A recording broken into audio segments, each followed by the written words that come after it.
welcome to the latest edition of A Gilded Age Village, a video series exploring the relationship between the historic Staatsburg Estate and the nearby hamlet of Staatsburg, together in partnership with the Staatsburg Library.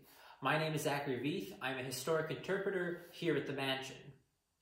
Over the past few episodes, we focused on the Mills family and the local residents of Staatsburg, where they shopped, where they worshipped, and how they spent their time.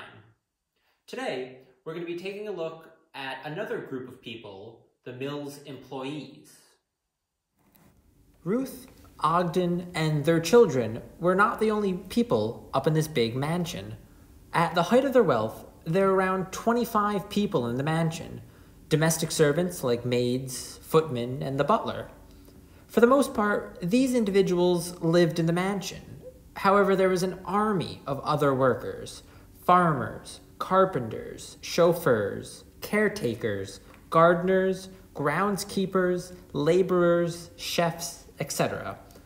Whether the mills were in Staatsburg or not, the estate operations were maintained all year by a full-time crew.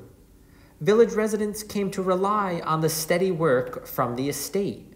Their position with the mills either required full-time room and board in the mansion or a wage to buy their own house in the village.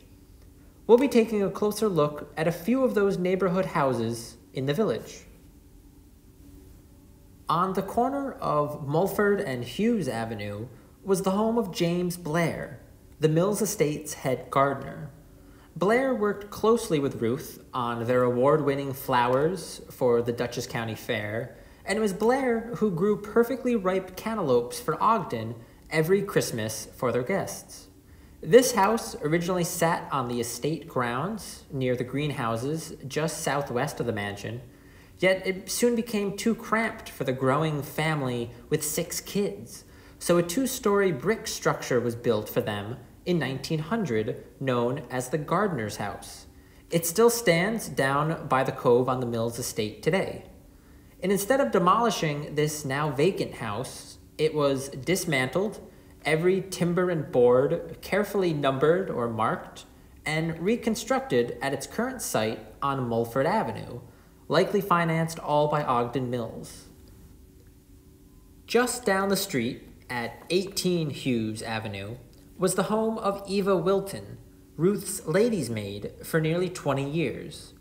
To get dressed in layers and layers of corsets and dresses and petticoats multiple times a day, a wealthy woman would require a lady's maid to get dressed. They were responsible for the appearance and comfort of their employer, from sewing and hairdressing to outfit selections. Eva would help dress Ruth in her intricate and detailed gowns, with their complicated clasps and small buttons. After Ruth died, Eva retired to this house until she died in 1948. Behind St. Margaret's Church, up on the hill, you can see 7 High Street, the home of Catherine Kennedy Harper, the Mills housekeeper. An Irish immigrant, Mrs. Harper actually helped raise Ruth and her sister Elizabeth in the 1850s as their governess at Staatsburg. After Ruth's marriage to Ogden and her inheritance of Staatsburg, Ruth placed Catherine as the housekeeper. In 1885, she built 7 High Street with her husband, a coachman for Ruth's parents, while under the Mills' employment. Interestingly, the newspaper article mentioning the new house used her name instead of her husband's. In 1901, she left an estate of $10,500, and she left the house to Ruth. If she did not want it, Ruth was allowed to sell it and buy a piece of jewelry. And 2 years later, in May of 1903, Ruth did sell the house for $1. This was to John Grubb, a local attorney.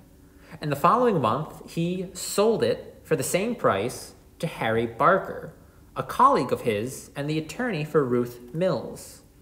Harry's father, Henry Barker, was the farm manager for Staatsburg under Matrim Livingston, Ruth's father, then later for Ruth and Ogden, and he even served as the Hyde Park town supervisor in the 1890s.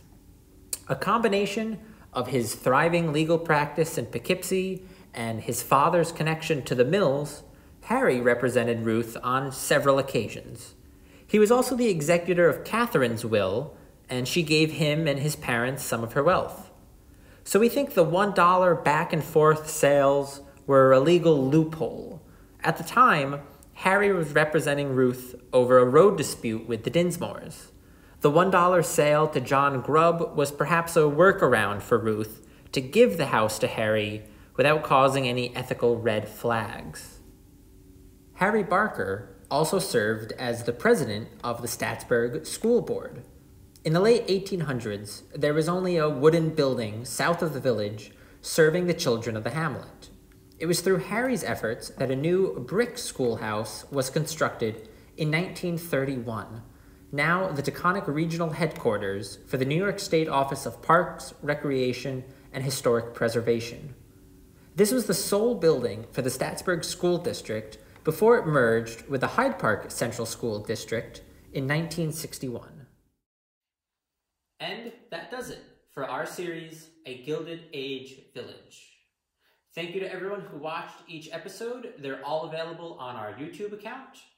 Thank you to our partners at the Staatsburg Library, especially Lorraine Rothman, David Lund, and the History Committee for their work digitizing their photographs and postcards that were used extensively through this series. That digital collection can be found at the link in the comments below. I hope you enjoyed this series and stay tuned for more Gilded Age videos to come.